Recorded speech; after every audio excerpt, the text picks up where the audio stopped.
Hello and welcome to the President's Podcast right here on the record with the Ohio Senate. The views the news excludes. I'm John Fortney, the Director of Communication with the Senate Republican Caucus, the Majority Caucus in the Ohio Senate. Happy to have back on the program today Senator Jerry Cirino, Republican from Kirtland, Ohio, our Finance Chair, and also you'll remember him from the podcast on higher education, which is what we're talking about today. Also great to have two professors on from Ohio State's John Glenn College of Public Affairs at the Chase Center for Civics, Culture, and Society, Vladimir Kogan and Stéphane Lavertu. Professors, thanks for your time. Thanks for having us. You know, Senator Cirino, we have talked a lot about higher education, the Advanced Higher Education Act, which was signed into law just a couple of months ago at the governor's mansion. You can see our coverage of that on our YouTube channel as well at Ohio Senate GOP. But before we had the Centers of Intellectual, before we had Senate Bill 1, we had the Senate Bill 119 that was rolled in to the budget back in 2023 that really opened the door to intellectual diversity in Ohio, and we called it the Intellectual Diversity Centers, 5 of them across the state. Tell us about where we've come with those, and was that really an effective way to reforming Ohio higher education? Well, I think it was an extremely important element in enhancing higher education in Ohio. It's historic for Ohio, and it's actually historic for the United States. No state has more than 2 of these civic centers, as we sort of generically refer to them. We have 5 at 5 of our really important universities around the state of Ohio.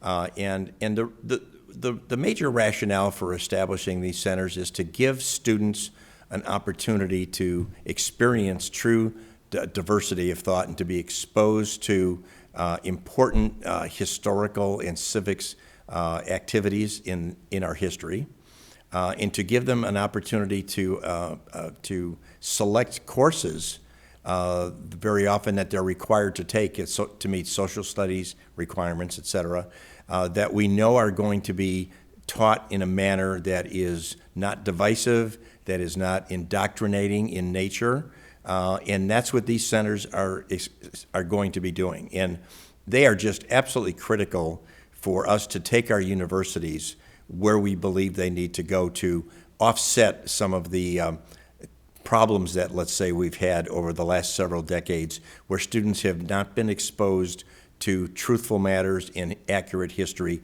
of the United States, the good, the bad, and the ugly part of our history. Tell us a little bit about the mission, Professor Kogan, of the Salmon P. Chase Center for Civics, Culture, and Society there at the College of Public Affairs. So I think as Senator Cirino mentioned, I think the center, and it's one of the largest centers in the state, has a variety of goals that are written into the legislation. One of which is intellectual diversity. Another is really bringing together people to focus on some of the founding ideas and ideals behind American democracy. And I think most importantly, I think one of the main things that the center has done really well is model how to have respectful conversations, how to disagree without being disagreeable, and how to help people really cultivate citizenship and become citizens and really develop, I think, an understanding of ideas, whether they agree with them or not, and where people are coming from, and really have, I think, productive conversations. And I think most importantly, as a flagship research university, really do first-rate academic scholarship. Isn't that a big part of what college is supposed to be all about, Professor Lavertu? It's about having a discussion, broadening the mind, and not being closed-minded or telling people how they should think, teaching them how to think rather than what to think. That was supposed to be the purpose. That's what I understood it to be. And for a while, I think people lost their way. They got distracted with some preoccupations that were sort of way out of the mainstream. And I think that the center, one of the great things that it does at Ohio State and the civic centers across the state, and you should be commended, Senator Cirino, because Ohio's got more than any other state, and we're really correcting quickly this distraction that I mentioned. But you're bringing this center in and saying, no, refocus. Remember what you're all about. And disagreement and intellectual diversity is definitely part of it. But there are other things where we've lost our way the last decade or so. We lost our way in terms of academic rigor. We stopped demanding much of students. There were equity concerns with demanding a lot of students. There was a sort of a timidity, I guess that's the proper word, among faculty, among students to even contest ideas, to argue with one another. It was seen as unseemly that you might battle to see which ideas win out. And what we've seen at the Chase Center so far is that it's refocusing us in a way that it brings us back to those core principles of rigor, intellectual diversity, and battle of ideas openly. Don't results matter? I mean, that's what we've always talked about, right, Senator John, Cirino? yes, and I would say that there's another thing that the centers are hoping to reverse, and I think Professor Clune, who is going to be joining, I believe, the Chase Center very shortly, currently teaching or was teaching at Case Western Reserve in Cleveland. In fact, I became aware of him by reading the Chronicle of Higher Education, and he published a great article talking basically about how in academia in the United States in general has allowed every subject matter to be somehow politicized. That was the basic theory that he was writing about, and it was a tremendous article. I couldn't put it down. And I actually invited him to lunch afterwards, and we met, and now he's going to be part of the Chase Center. And when professors believe that whether they're teaching chemistry or architecture or history, that is an opportunity for them to convey their personal political beliefs to their students when they're in a position of authority, even though they could try to make the case that, well, we're just letting them know what our opinion is. But they're in a position of authority, and it could be intimidating to students who might think that if they disagree or voice an opinion that might not be consistent with the professors, that they're going to somehow be disadvantaged, and that is wrong. There was a good editorial that was published by both of our professors who are our guests here, but it was published in the Columbus Dispatch back in the first of the month, May 3rd, 2025. Loud culture warriors don't speak for us. Disagreement valued by civic centers. Great paragraph right here. Ohio colleges have been undermined. You both say over the past decade, we have also seen a massive growth in the ranks and influence of administrators who view their institution's core mission as promoting, quote, social justice based on fringy ideas and divisive racial and gender stereotypes rather than building students' civic and economic capacity or driving rigorous research and innovation. It must have been frustrating. I mean, because it's pretty easy, I would think, to intimidate a class, and I'll tell a little story about that.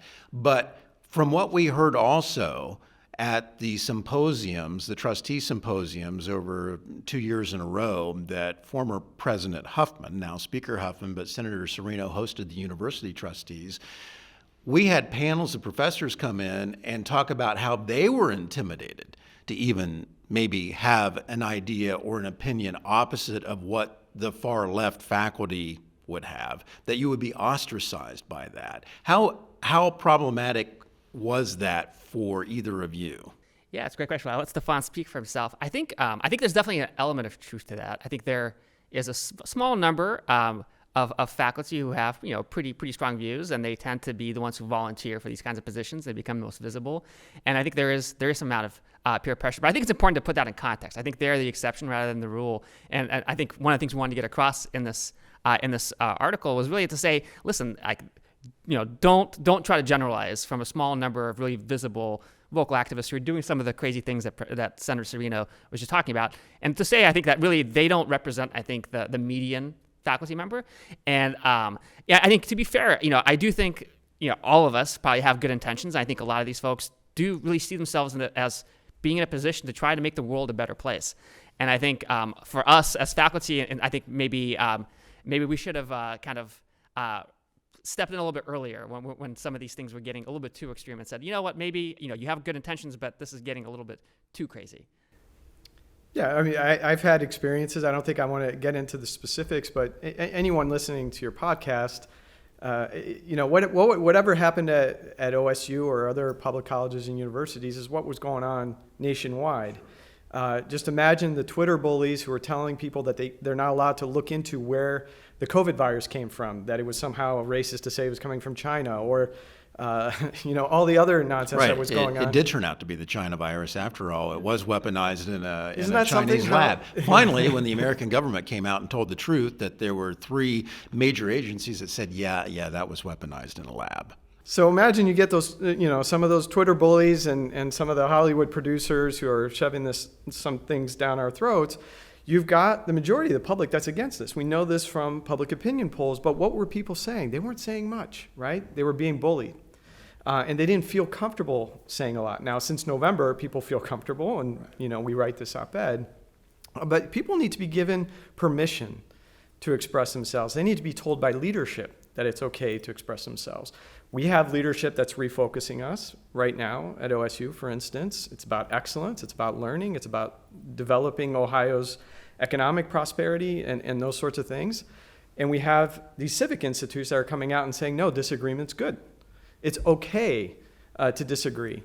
So I think to Vlad's point, it's just like society at large. You've got this silent majority who just went about their business, tried to hunker down, didn't want to get themselves in. We didn't want to be called racist or, That's right. or be ostracized in any way or fearful of losing our job for saying the wrong thing or posting the wrong thing, even under the First Amendment. It was kind of the First Amendment is important to the far left, only if you're saying what we want you to say. And I can tell you, in the run-up during the 2 years that originally Senate Bill 83 and then Senate Bill 1, I had received phone calls and visits from many professors, many students who were self-censoring and or under a lot of pressure to conform, and newly hired professors and staff members at some of our universities that had to comply, let's say, with woke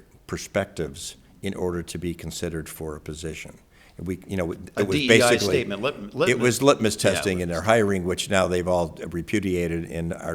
With Senate Bill 1 becoming law, they can't do that anymore, and they can be sued with personal liability for the trustees, by the way. So it was out there, but these same people were telling me I would invite them to come in and testify. And of course, they generally balked at doing that because they were fearful of, their colleagues knowing that they were testifying and so on. And that did nothing but bolster my interest in getting this bill done in the first place. And a little story that I've told on the podcast before, so I'll tell the abridged version. But I was very annoyed when my youngest daughter, her senior year at Ohio University in an elementary education class, as she's now finishing up her first full-time teaching job, but she called me very upset one night. "You'll never believe what the professor said to my class today." And I said, "Okay, fire away." And so she said, the professor came in and said, "We're going to be talking about politics in this class because politics is education and, quote, you all need to be more woke." And she said I said, "Well, what did you say about that?" "Well, nothing. Me and 3 or 4 other girls in the class," she said, "were afraid to say anything, to take a position opposite of what the professor said." And to me, well, I told her, I said, "Well, you should have invited your dad to come speak to the class." But anyway, what's your message about what the college classroom environment should be, regardless if you're far left, far right, somewhere in the middle, about the conversation that you want to have in the classroom? Yeah, it's a great question. I think it very much depends on the subject matter. And I suspect that your daughter's experience, I think, is probably not the experience that somebody studying engineering or business would have. I think, unfortunately, colleges of education in some ways exemplify some of the excesses and some of the problems. And, I think we've seen that in other dimensions, like the debate about the science of reading. I think it's a symptom of kind of how far astray some of our teacher education programs have gotten, which is unfortunate. I think now we're moving kind of back to the sane center. But I think if, there are certain subject matters that are inherently political, right? Like political science, which is what I teach. And I think the skill and the craft is really making sure that students understand that there's a range of perspectives, and really giving the tools to think critically and evaluate arguments, rather than sending the message that this is the right answer, this is the wrong answer, and this is what to think. Really want to teach students how to think and have them really develop those skills, because when they leave our classes, there's going to be other issues, and we want to give them the tools to be kind of cognizant and effective citizens, where they can really think critically for themselves. Yeah, that's well said, and I don't want to mess it up. I think the only thing I'd add to it is that we've got our work cut out for us. I looked at some surveys by FIRE, came out last year. This is 2024. You would have think the fever broke a couple years before that. But we've got both faculty and students self-censoring. We've got about 50% of conservative faculty, and there aren't that many of them, but about 50% of them self-censoring because they're worried about what people will think of them. But 40% of academics are afraid to say things in their research or publicly because they're afraid it's going to be misconstrued in some way. I mean, that really inhibits intellectual inquiry. And that's the response is that the proportion of faculty who are self-censoring is something like 4.5 times the number that were self-censoring in the 50s under the Red Scare, when they were going after commies in higher ed. Oh, that's chilling. Right? So we've got a culture problem. And that, I think the Civic Centers come in and they model what we're supposed to be doing here. You don't need to apologize for disagreement. You don't need to apologize for having undeveloped thought. And no one's going to judge you for it. Yeah, that's the beauty of the art form of debate, because here's a shocker, some breaking news for you. Not every member of the Republican majority caucus agrees on all things. I mean, that's part of thorough and thoughtful debate. That's how you reach consensus and getting to yes. Would you agree? Given that, you could look at the 5 civic centers in Senate Bill 1 as sort of an anecdote for a disease that has run rampant in our higher education institutions of closed-mindedness, and universities taking public positions when they really shouldn't be. And I look at it, I think of it, John, as the bandwagon concept. And while problems have been occurring in higher ed for decades, I think when with the George Floyd situation that occurred in 2020, I think the bandwagon started picking up a lot of followers. And that's why we had Black Lives Matter, that's why we had defund the police, and that's when DEI kicked into high gear. And everybody started feeling guilty about any number of things. And I think if there's a lesson to be learned from the George Floyd situation is, let's not be so quick to jump onto bandwagons of thought. And our universities were extremely guilty of doing that. Yeah, and I think you've put your finger on it on other podcasts that we've had where DEI, diversity, equity, and inclusion, maybe started off with good intentions, maybe it was a great concept, but when it was politically weaponized, it turned into division, exclusion, and inequality, and really turned into almost a discriminatory program where if you did not adhere or did not agree with these concepts, you were vilified. It was institutionalized discrimination. And in the minds of some people that I've spoken with over the last couple of years, it was necessary to offset other past discrimination. Well, you don't solve and eliminate discrimination by having more discrimination. That's sort of counterintuitive. And I think right now I'm very happy to say that with our legislation, with some help now from the federal government through the Trump administration, is that DEI departments around the state are being dismantled as we speak. And it doesn't mean that we don't care about minorities, we don't care about people who need special assistance. It just means that we are not going to allow our taxpayer-supported institutions to discriminate at the taxpayer's expense. Sure, and merit is the idea. Merit is important. Results. I mean, who would you rather do your brain surgery or your heart surgery or whatever it may be? What's more important, skin color and political ideology, or somebody who knows what they are doing? One of the things too I wanted to ask, Professor Lavertu, where do you think the radicalization comes, or where are we making what are we missing? Maybe the biggest mistake is it happening in higher ed, or do you think somewhere along the way in like high school, students aren't learning what maybe Senator Cirino and I and both of you learned about American history, Ohio history, fundamental concepts of government? What's missing? What happened along the way where then these young minds are more easily, I guess, radicalized?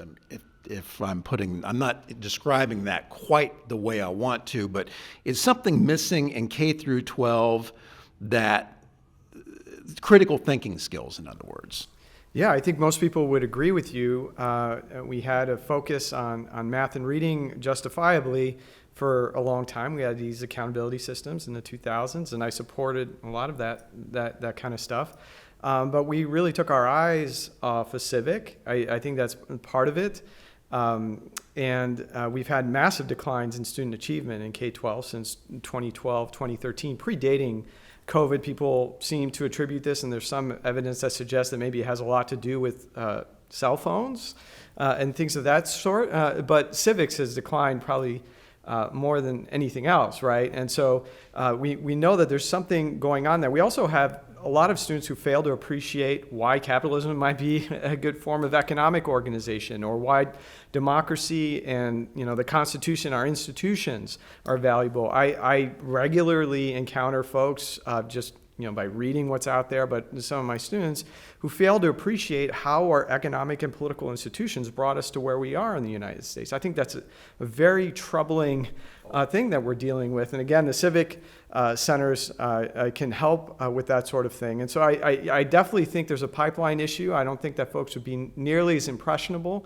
But I think in general, and this is one more thing that the Civic Center at Chase in particular is doing here, students or kids have become unmoored. It's like they don't have a sense of meaning or purpose that allows, it's like they're more, maybe this is just speculation on my part, they're more likely to latch on to whatever the fad is and attach great meaning to it. And we know there's a decline in faith, in religious faith. There's some void there. And what I've been really impressed with as we've worked on the search committee at Chase, Vlad's in political science, I'm in the Glenn College, but Chase, this independent center, but we've volunteered to work with their director, Lee Strang.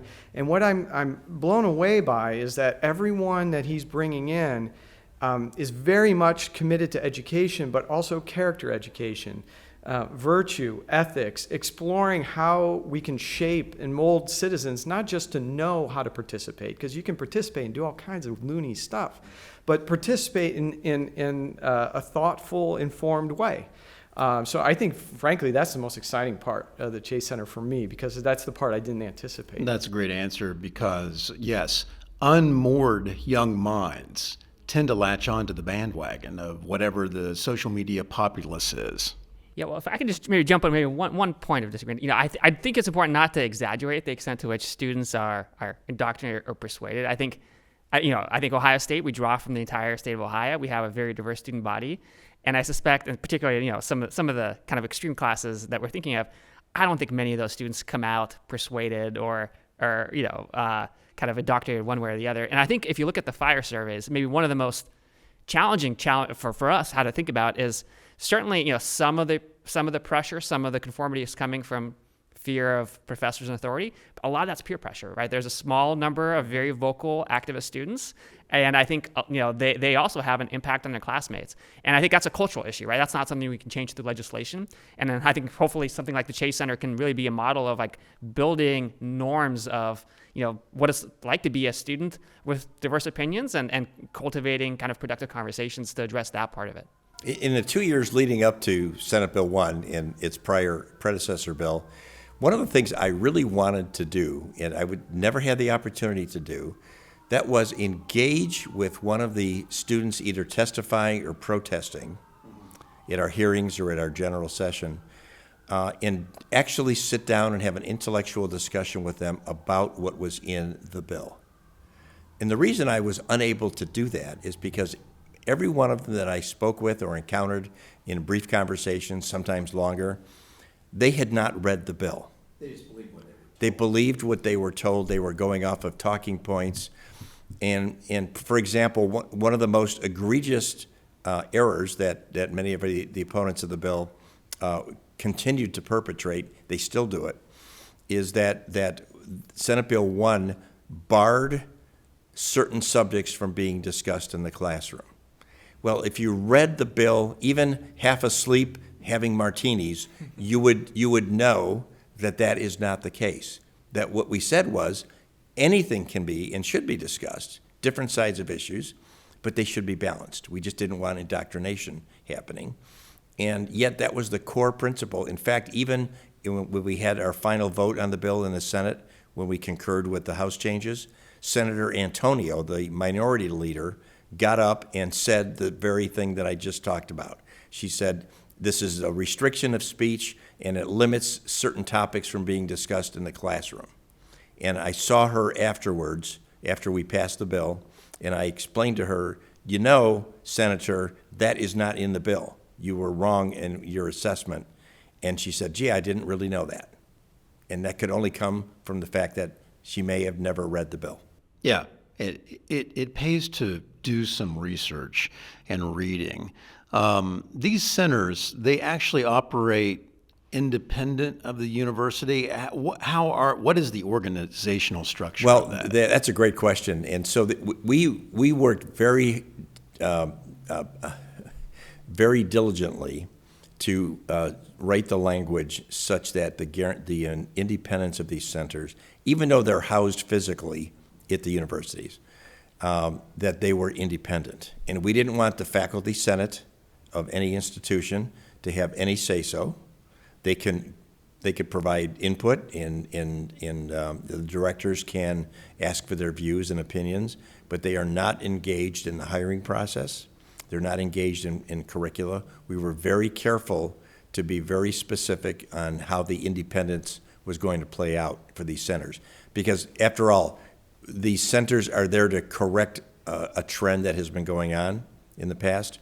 The last thing we would want to do would be to put the same people who allowed that to happen in charge of the direction of these centers. It would be wrong for us to do that. Yeah, you got some real pushback about that, didn't you? Yes, we did, and we had lots of testimony against the independence, but it's important, and I am so glad we persisted in that because it's playing out very well for us. What's your message to parents about if their children are interested in public policy and going to Ohio State, and about the mission of what you are doing, and what you would encourage those families and those students to be studying right now to be prepared for a program like the Chase Center offers?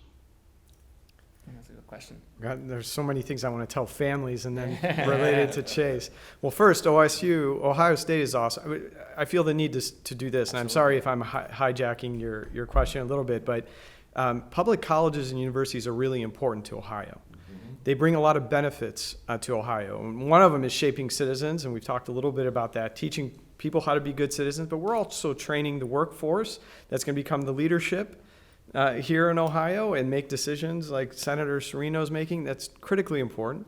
But we're also doing research and generating innovations that lead to economic growth. So we're creating businesses out of that, right? And we're bringing in talent from other states. And so we're improving economic welfare. And so public colleges and universities in Ohio are awesome. We're just trying to make them better by helping stand up this institute. So I want to say that. But there's lots of ways of preparing to be at the Chase Center. I think any K-12 education, the Chase Center will welcome anyone, whatever their background, whatever course they took. If they were a classical education kid that previously looked at OSU and thought, these aren't my people, no, don't worry, they'll be some of your people. And you could be totally on the other end of things, right? And so I don't think there's anything in particular, but just be ready to be taught how to think rigorously, work hard, be accountable, and be part of a thriving, growing community, a close-knit community on a very large campus. So OSU is very large. If you want to learn about public policy, go to Glenn College of Public Affairs or Department of Political Science. It's going to feel huge, but you can find little communities. At the Glenn College, we have a little community with our students. Chase has their little community they're going to be building.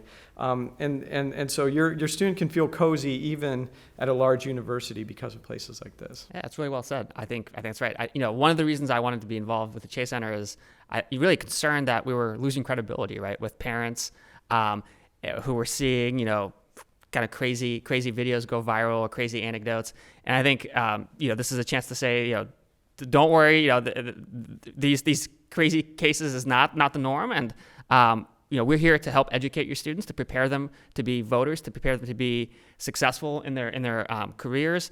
And certainly that's I think one of the things that makes me most excited is really this is an opportunity to really communicate to parents that, hey, you should feel comfortable regardless of your political opinions, that we'll take care of your students and your kids, and they'll come out of here ready to succeed with the tools they need to be happy. This is a safe campus because when you see Senator Cirino, the video that we've seen over the last week at the University of Washington and Columbia, destroying the library at Columbia, demanding to be fed, and all the things that we've seen, and then the destruction at the engineering school at the University of Washington. This paints higher education with a broad brush. That's right. Right. Well, higher education is critical to Ohio's future, okay? We spend billions of dollars from the state. Parents and students pay and borrow millions of dollars to get the education. We want it to be the very best we can be. We have to deliver a quality education so students can leave the university at some point, right? We don't want them there forever. We need them in the workforce. That's your whole job is to prepare students to get out and be in the workforce, which we really need right now. So it's about delivering what I believe students actually deserve. They deserve not to be indoctrinated. They deserve to be taught how to analyze, how to write, how to think, how to conduct themselves, not only for their jobs, but in their personal lives. And to Ohio State's credit, you didn't see those kinds of videos coming from the campus of the Ohio State University. Ohio State did a great job, especially last spring when so much was happening on the other campuses around the country. And I think President Carter has done a good job of setting the tone so that people know what is allowed and what isn't allowed without violating free speech, but also recognizing that people, in exercising their speech, they have obligations to behave in certain ways. And so I think Ohio State it's our flagship institution in Ohio. We want it to be absolutely the best, and that's why we without question chose Ohio State to be the center for the Chase Civics Institute. Final thought from both of our professors. Well, I'm excited. I think this is an opportunity. Ohio State has been great to me. I've had a great career there, and I think I'm just excited an opportunity to give back and make it even better, right? So again, I want to leave with a really positive message that Ohio State has always been great. Some of the crazy exceptions notwithstanding, and now we're kind of addressing some of those things and making it even better. Yeah, I'm grateful that we're addressing those things. I won't lie. Vlad knows me. He's a friend of mine. There were dark times. I thought I was in the twilight zone. And I'm grateful for your efforts, Senator Cirino. And just don't give up on Ohio universities and colleges. Every Ohioan needs us to succeed. Every That's right. Ohioan needs us to do well, because every Ohioan will do well if we do well. Professor Stéphane Lavertu, Professor Vladimir Kogan, both from the John Glenn College of Public Affairs at The Ohio State University, at the Chase Center for Civics, Culture, and Society. Thank you for your time. We appreciate it. And as always, Senator Jerry Cirino, thank you for your time and perspective. Glad to be here. Thank you for tuning in, and we'll see you soon.